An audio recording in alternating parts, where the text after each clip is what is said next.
고요한 성당의 종소리가 마음을 울리는 시간, 우리는 주님의 식탁에 초대받습니다.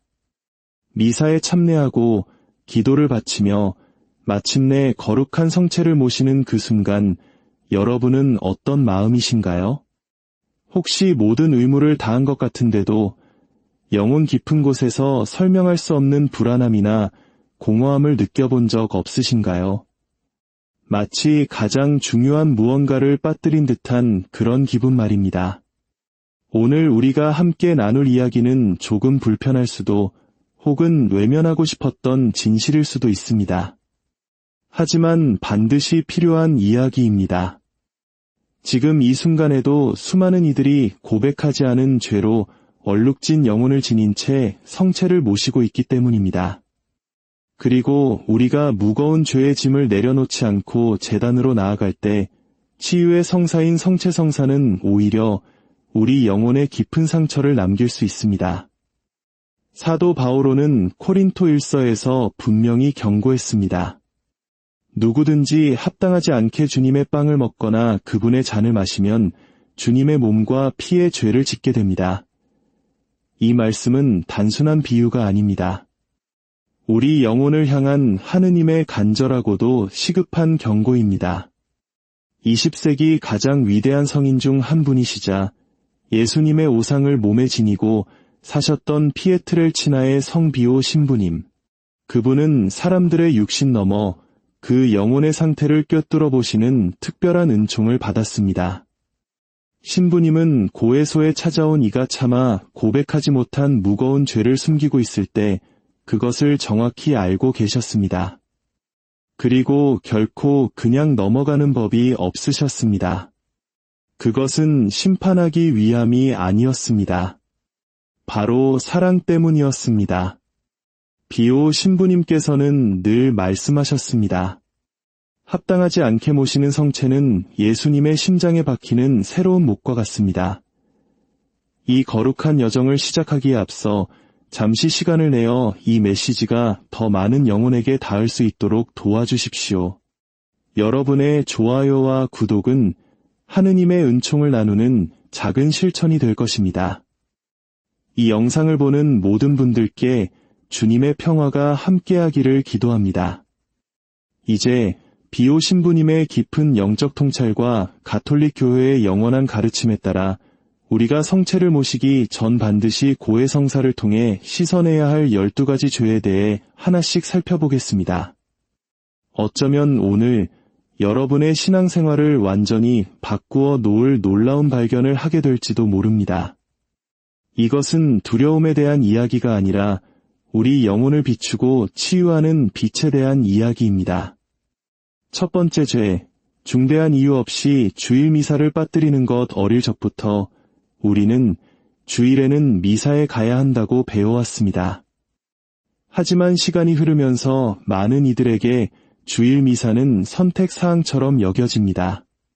피곤하다는 핑계로, 다른 약속 때문에, 혹은 그저 집에서 편히 쉬고 싶다는 이유로 미사를 거릅니다. 인터넷으로 미사를 보는 것으로 의무를 다했다고 생각하기도 합니다. 하지만 주일 미사 참례는 단순한 관습이나 선택이 아닙니다. 그것은 10계명 중 하나인 주일을 거룩히 지내라는 하느님의 명령입니다. 미사에 가는 것은 단순히 의무를 채우는 행위가 아니라 갈바리아 언덕에서 있었던 예수 그리스도의 살아있는 희생제사에 직접 참여하는 것입니다. 모든 미사는 예수님의 십자가 희생을 새롭게 하는 시간이며 모든 성체는 우리를 향한 그분의 끝없는 사랑의 갱신입니다. 게으름이나 편안함, 세상의 즐거움을 위해 미사를 빠뜨리는 것은 예수님께 주님의 그 위대한 희생보다 저의 휴식이 더 중요합니다. 라고 말하는 것과 같습니다. 비오 신부님은 열병에 시달리고 피 흘리는 오상의 고통 속에서도 단 한 번도 미사봉헌을 멈추지 않으셨습니다. 신부님께 미사는 숨을 쉬는 것과 같이 생명 그 자체였습니다. 세상은 태양 없이 존재할 수 있어도 거룩한 미사 없이는 존재할 수 없다고 단언하셨습니다. 혹시 당신은 정말 중대한 이유 없이 주일 미사를 빠뜨린 적이 있습니까? 하느님은 내 사정을 이해해 주실 거야 라며 스스로를 합리화하지는 않았나요? 그렇다면 이것은 반드시 고백해야 할 죄입니다. 이유 없이 제단을 멀리하는 것은 은총의 샘에서 스스로 멀어지는 것이기 때문입니다. 두 번째 죄, 순결을 거스르는 죄. 이것은 현대사회에서 가장 흔하면서도 가장 무시되는 죄 중 하나입니다. 세상은 음란물, 혼전 성관계, 자위행위, 혼인 없는 동거, 그리고 의도적으로 품는 음란한 생각들을 정상적인 것으로 포장합니다. 하지만 세상이 괜찮다고 말하는 많은 것들이 하늘나라에서는 슬픔의 눈물을 자아냅니다. 성은 하느님께서 창조하신 아름답고 거룩한 선물입니다. 그러나 이 선물이 무질서하게 사용될 때 우리의 육신뿐만 아니라 영혼까지 깊이 병들게 합니다. 비오 신부님은 순결을 잃은 영혼을 향해 직설적으로 말씀하셨습니다. 더러워진 영혼은 녹슨 동전과 같아서 그 본래의 빛과 가치를 잃어버린다. 이는 사람을 모욕하기 위함이 아니, 그 죄가 영혼의 가장 깊은 곳을 어떻게 파괴하는지, 하느님과의 관계를 어떻게 단절시키고 사랑을 왜곡하며 기도의 샘을 마르게 하는지 똑똑히 보셨기 때문입니다. 당신은 이러한 부정한 행위나 생각에 빠진 적이 있습니까? 다른 사람에게 피해만 주지 않으면 괜찮아라고 믿어왔습니까? 기억하십시오. 우리의 몸은 성령께서 머무시는 성전입니다. 우리가 몸으로 행하는 것은 곧 영혼으로 행하는 것과 같습니다. 하지만 희망은 있습니다. 이 모든 죄는 용서받을 수 있습니다. 진실한 마음으로 고해할 때 유혹으로 가득한 이 세상 한가운데서도 순결을 향한 새로운 길이 열립니다. 세 번째 죄, 인공피임이 사용. 오늘날 많은 가톨릭 신자들조차 이것을 죄라고 생각하지 않습니다. 결혼한 부부라면 책임을 위해 피임기구를 사용하는 것이 당연하다고 여깁니다. 그러나 가톨릭 교회는 혼인한 부부의 사랑이 두 가지 목적, 즉 부부의 일치와 생명에 대한 개방성을 동시에 지녀야 한다고 가르칩니다. 인위적으로 생명의 문을 닫는 것은 하느님께서 계획하신 혼인의 신비, 그 거룩한 계획의 문을 닫는 행위입니다. 조금은 엄격하게 들릴 수 있지만 경구 피임약, 콘돔, 자궁 내장치 등 인공적인 방법으로 임신을 막는 것은 중대한 죄에 해당합니다. 바오로 6세 교황님께서는 해칙 인간 생명을 통해 이를 명확히 하셨고 비오 신부님 또한 영적 지도에서 이를 끊임없이 강조하셨습니다. 혼인은 생명이 봉헌되는 제단이 되어야지 인간의 편의에 따라 생명을 제한하는 계약이 되어서는 안 된다. 하느님은 우리에게 무책임함이 아닌 그분에 대한 깊은 신뢰를 요청하십니다. 혹시 당신은 그 영적인 의미를 깊이 생각하지 않은 채 피임 도구를 사용해왔습니까? 사회적 압력이나 두려움 때문에 혹은 그저 습관적으로 그래왔습니까? 오늘 그 모든 것을 주님 앞에 솔직하게 내려놓고 겸손하게 올바른 길로 돌아설 수 있도록 빛을 청해야 할 때입니다. 네 번째 죄, 낙태, 그리고 낙태에 대한 직간접적 협력. 이것은 가장 고통스러운 죄 중 하나이며 동시에 가장 침묵 속에 묻혀있는 죄이기도 합니다. 낙태는 단순히 사회적, 정치적 문제가 아닙니다. 그것은 하느님의 마음에 깊은 상처를 내는 행위이며 아무런 방어 능력이 없는 무고한 생명을 그 시작점에서부터 없애버리는 일입니다. 죄를 짓는 것은 직접 낙태를 시술한 사람만이 아닙니다. 낙태를 권유한 사람, 비용을 지불한 사람, 알면서도 침묵한 사람, 심지어 낙태를 조장하는 법에 찬성표를 던진 사람까지 모두가 협력자입니다. 비오 신부님은 낙태에 대해 이야기할 때마다 눈물을 흘리셨다고 합니다. 그 결정이 한 영혼에게 그리고 관련된 모든 이들의 영혼에 어떤 끔찍한 결과를 낳는지 아셨기 때문입니다. 하느님의 사랑을 받기에 너무 작은 영혼은 없습니다. 그리고 그분의 용서를 받기에 너무 멀리 있는 어머니도 없습니다. 만일 당신이 어머니로서, 아버지로서, 혹은 가족이나 친구로서 그 상처를 예수님께 그대로 봉헌하고 눈물로 고백하십시오. 교회는 당신을 단죄하지 않습니다. 치유의 손길로 당신을 기다리고 있습니다. 5번째 죄, 용서하지 않는 마음. 어쩌면 이것은 가장 흔하면서도 가장 적게 고백되는 죄일지 모릅니다.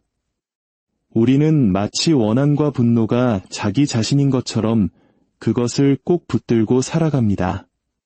입으로는 다 용서했어라고 말하지만 마음속으로는 여전히 그 상처와 분노, 경멸을 되새김질합니다. 예수님께서는 분명히 말씀하셨습니다. 너희가 다른 사람들을 용서하지 않으면 하늘의 너희 아버지께서도 너희를 용서하지 않으실 것이다. 용서 없이는 은총도 없습니다. 우리가 아무리 많이 성체를 모신다 한들 용서하지 않는 마음의 감옥에 갇혀 있다면 주님께서는 우리 안에 온전히 머무실 수 없습니다. 비오 신부님은 기도도 열심히 하고 고해도 자주 하지만 마음속 미움을 내려놓지 못하는 이들을 수없이 보았습니다. 신부님은 그들에게 간청했습니다. 마음이 아프더라도 용서하십시오. 하느님의 은총 없이 사는 것이 더 큰 고통이기 때문입니다. 당신에게 상처를 준 사람은 이미 곁에 없거나 혹은 여전히 당신을 힘들게 할 수도 있습니다. 그러나 기억하십시오. 용서는 그 사람을 위한 것이기 이전에 바로 당신의 영혼을 위한 것입니다. 오늘 이 영상을 보는 동안 마음속으로 결단하십시오. 비록 감정은 따라주지 않더라도, 이해할 수 없더라도 먼저 용서하기를 선택하십시오. 6번째 죄, 중대한 거짓말, 중상, 그리고 비방현은 우리 몸에서 가장 작은 지체 중 하나이지만 영혼에게는 가장 위험한 무기가 될 수 있습니다. 한마디의 거짓말이 한 사람의 명예를 무너뜨릴 수 있고 근거 없는 중상은 한 사람의 영혼을 죽일 수 있으며 험담과 비방은 한 가정을 통째로 파괴할 수도 있습니다. 우리는 너무나 쉽게 다른 사람에 대해 말합니다. 누구에게 들었는데 다들 그렇게 말하던데라며 확인되지 않은 소문을 옮깁니다. 사실을 확인하려는 노력도 상대방을 보호하려는 마음도 없이 말입니다. 비오 신부님은 단호하게 말씀하셨습니다. 혀는 단련되지 않으면 악마의 채찍이 된다. 그분의 말씀이 맞습니다. 우리가 다른 사람을 해치기 위해 목소리를 사용할 때마다 그것이 걱정을 가장한 비판이나 가십일지라도 우리는 중대한 죄를 짓는 것입니다. 누군가에 대해 나쁘게 말한 적이 있습니까? 없는 사실을 꾸며내거나 과장하지는 않았나요? 진실인지 아닌지도 모르는 소문을 퍼뜨린 적은 없습니까? 우리 모두는 크든 작든 이런 잘못을 저지른 경험이 있을 것입니다. 말은 바람에 흩어지지 않고 듣는 이의 영혼과 말하는 이의 영혼에 깊이 새겨지기에 이 죄는 반드시 고백되어야 합니다. 7번째 죄, 악한 표양. 이것은 다른 사람을 죄의 길로 이끌거나 신앙에서 멀어지게 만드는 악한 표양을 보이는 죄입니다. 가장 심각한 죄 중 하나이면서도 자신의 탓이라고 생각하지 않기에 가장 간과되기 쉬운 죄입니다. 하지만 우리의 잘못된 행동이나 말 때문에 다른 사람이 죄를 짓게 된다면 우리는 자신의 영혼뿐만 아니라 그 사람의 영혼에도 상처를 입히는 것입니다. 부모, 교사, 친구, 혹은 사회적 영향력이 있는 자녀에게 신앙교육을 소홀히 하는 부모, 그 정도는 괜찮아라며 죄를 가볍게 여기게 만드는 어른, 친구들을 악습이나 무분별한 관계로 이끄는 젊은이, 복음의 가르침에 반대되는 사상을 퍼뜨리는 사람 모두가 악한 표양의 죄를 짓는 것입니다. 예수님께서는 무섭게 경고하셨습니다. 나를 믿는 이 작은 이들 가운데 하나라도 죄짓게 하는 자는 연자매를 목에 걸고 바다 깊은 곳에 빠지는 편이 낫다. 비오 신부님은 말씀하셨습니다. 당신의 잘못 때문에 다른 이들이 길을 잃고 헤매며 웃는 것보다 그들을 바로잡아주며 함께 우는 것이 낫다. 이 죄는 우리에게 영적인 책임감을 일깨워줍니다. 완벽한 사람이 되라는 것이 아닙니다. 우리의 삶이, 우리의 말이 다른 이들을 천국으로 이끄는 표지가 될 수도 혹은 멀어지게 하는 걸림돌이 될 수도 있음을 항상 의식하라는 뜻입니다. 8번째 죄, 미신, 마술, 점술 행위 많은 분들이 이 대목에서 놀랄 것입니다. 재미로 오늘의 운세 좀 보는 게 뭐가 나쁜가? 그저 나쁜 기운을 쫓는 의식일 뿐인데 라고 생각할 수 있습니다. 하지만 이것은 결코 무해한 놀이가 아닙니다. 하느님이 아닌 다른 어떤 것에 의지하게 만드는 모든 행위는 악한 영에게 문을 열어주는 것과 같습니다. 첫 번째 계명은 분명히 말합니다. 너는 나 말고 다른 신들을 모시지 못한다. 여기에는 점술가, 타로 카드, 수정, 부적, 사주팔자, 신점, 그리고 각종기 치료와 같은 모든 것이 포함됩니다. 비오 신부님은 애둘러 말하지 않으셨습니다.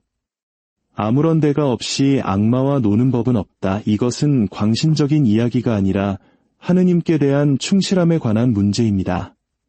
하느님께서는 당신의 유일한 빛과 평화, 길이요 힘이 되기를 원하십니다. 그런데 우리가 그분 밖에서 무언가를 찾을 때 우리는 스스로를 통제할 수 없는 어둠의 힘에 노출시키는 것입니다. 혹시 절망이나 두려움 때문에 혹은 무지 때문에 이런 것들에 의지한 적이 있습니까? 오늘 그 모든 것과의 연결을 끊어내겠다고 결심하십시오. 고해성사를 통해 그 사실을 고백하고 모든 악의 권세를 이기신 예수 그리스도께만 다시 온전히 의탁하십시오. 9번째 죄, 하느님의 이름이나 거룩한 것들을 모독하는 행위. 우리는 일상에서 얼마나 자주 의미 없이 하느님의 이름을 내뱉습니까?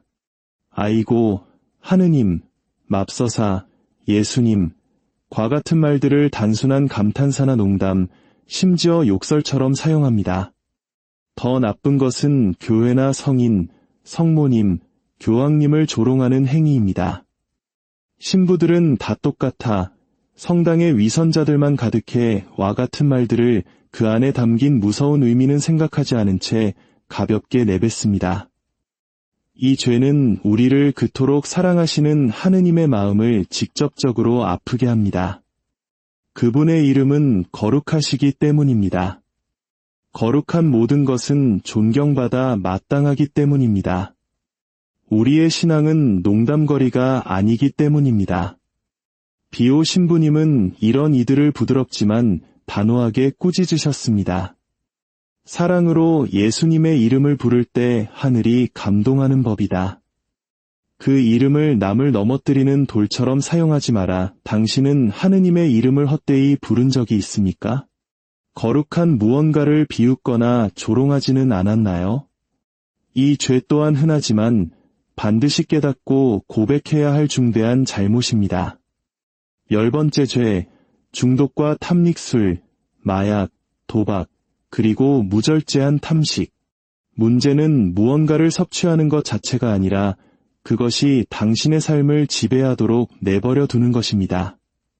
과도한 음주, 유흥을 위한 마약, 병적인 도박, 감정적인 허기를 채우기 위한 폭식. 이 모든 것들이 당신의 육신과 관계, 그리고 영혼을 파괴하는 습관이 될 때 그것은 중대한 죄가 됩니다. 왜냐하면 우리의 몸은 성령의 성전이며 우리 자신의 선택으로 이 성전을 파괴하는 모든 행위는 영혼의 자유를 파괴하는 행위이기 때문입니다. 비오 신부님께서는 명확히 말씀하셨습니다. 육체에 지배당하는 영혼은 그 자유를 잃는다. 만일 당신이 어떤 중독으로 힘들어하고 있다면 스스로를 단죄하지 마십시오. 하지만 그것을 무시하지도 마십시오. 도움을 청하고 영적 지도를 받으며 고해소로 나아가십시오. 하느님은 당신이 자유로워지기를 원하시며 새롭게 시작할 수 있는 충분한 은총을 마련해두고 계십니다. 11번째 죄, 가정 내에서의 불의 가정은 작은 교회입니다. 그런데 이 작은 교회 안에서 밖으로 보이지 않는 상처들이 골마 터지는 경우가 많습니다. 아내를 존중하지 않는 남편, 기도보다 소리치기에 익숙한 어머니, 늙은 부모를 업신여기는 자녀, 다른 가족의 고통을 보고도 침묵하는 식구. 우리 한국 문화에서 효와 가족의 화목은 무엇보다 중요한 가치로 여겨집니다. 하지만 때로는 그 책임감과 기대가 하느님께서 원하시는 사랑의 질서를 잊게 만들기도 합니다. 하느님께서 우리에게 맡겨주신 사명인 가정을 소홀히 할 때 우리는 그 사명을 주신 분을 업신여기는 것입니다. 비오 신부님은 가정 내의 무관심을 결코 용납하지 않으셨습니다. 사랑과 기도가 없는 가정은 전쟁터와 같다. 당신은 가정 안에서 자신의 역할을 다하지 못했습니까?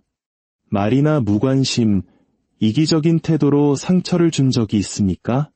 그렇다면 단순히 성체를 모시는 것만으로는 부족합니다. 먼저 고해성사를 통해 관계를 치유하려는 노력을 시작해야 합니다. 12번째 죄, 신앙의 유기 또는 도덕적 상대주의, 이것이야말로 우리 시대의 가장 큰 병입니다. 더 이상 믿지 않으면서도 믿는 척 행동하는 사람들, 나는 내 방식대로 하느님을 믿어라고 말하는 사람들, 그리고 더 최악은 상황에 따라 다를 수 있다며 죄를 합리화하는 사람들입니다. 이것이 바로 도덕적 상대주의이며 영적인 냉담함입니다. 절대적인 진리란 존재하지 않는 것처럼 살아가는 태도입니다. 비오 신부님은 이 악을 많은 영혼 위에 드리워진 어두운 안개처럼 보셨습니다.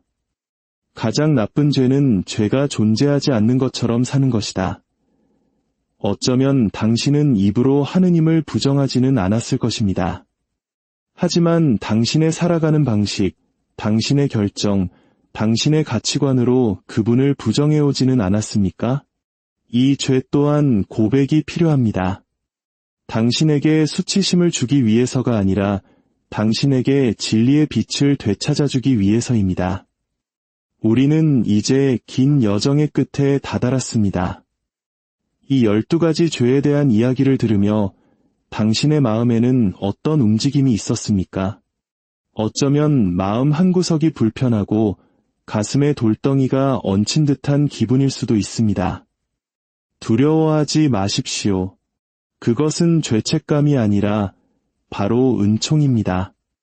성령께서 우리 영혼을 만지실 때 우리를 짓누르시는 것이 아니라 사랑으로 흔들어 깨우십니다. 솔직하게 자신에게 물어보십시오. 나는 이 죄들 중 하나라도 고백하지 않은 채 성체를 모신 적이 있는가? 나는 마음의 상처를 열어둔 채 그저 착한 일을 하는 것만으로 충분하다고 생각하며 제단으로 나아갔는가? 당신은 결코 혼자가 아닙니다. 수많은 이들이 악의 때문이 아니라 무지와 두려움 혹은 하지만 오늘 하느님께서는 당신의 모든 것을 바꿀 수 있는 진실을 보여주셨습니다. 당신의 영혼은 너무나 소중하기에 씻어낼 수 있는 얼룩을 지닌 채 살아갈 수 없습니다. 비오 신부님께서는 한 번의 진실한 고해는 영혼 없이 바친 수천 번의 기도보다 더 강력하다고 하셨습니다. 진실한 고해는 단순히 영혼을 깨끗하게 하는 것을 넘어 죽었던 영혼을 다시 살리기 때문입니다.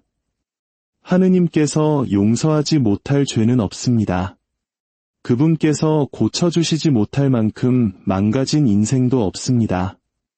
오늘 당신이 우연히 이 자리에 있는 것이 아닙니다. 이 메시지는 세상의 소음 속에서 당신을 부르시는 하느님의 속삭임일지도 모릅니다. 오늘 당신의 이야기가 새롭게 시작될 수 있습니다. 두려움과 미지근함을 버리고 열린 마음으로 고해소의 문을 두드리십시오. 깨끗해진 영혼으로 모시는 성체는 이 땅에서 미리 맛보는 천국의 기쁨입니다. 비오 신부님께서는 매일 밤 잠들기 전 이 3가지 단순하지만 강력한 단어를 반복하라고 가르치셨습니다. 감사합니다.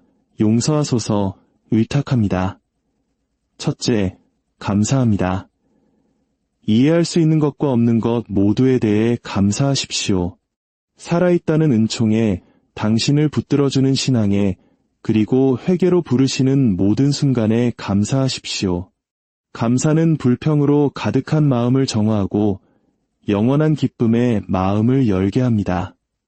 둘째, 용서하소서 빈말이 아닌 영혼의 절규로 고백하십시오. 주님, 합당한 준비 없이 성체를 모셨다면 용서하소서. 주님의 진리에 귀를 닫았다면 용서하소서. 미지근한 신앙으로 살았다면 용서하소서. 진심 어린 용서의 기도는 우리 안의 벽을 허물고 새로운 길을 엽니다. 셋째, 의탁합니다. 스스로 자격이 없다고 느껴질지라도, 수없이 넘어졌을지라도 그럼에도 불구하고 의탁하십시오. 우리를 구원하는 것은 우리의 힘이 아니라 우리를 위해 당신의 생명을 내어주신 그분의 자비이기 때문입니다.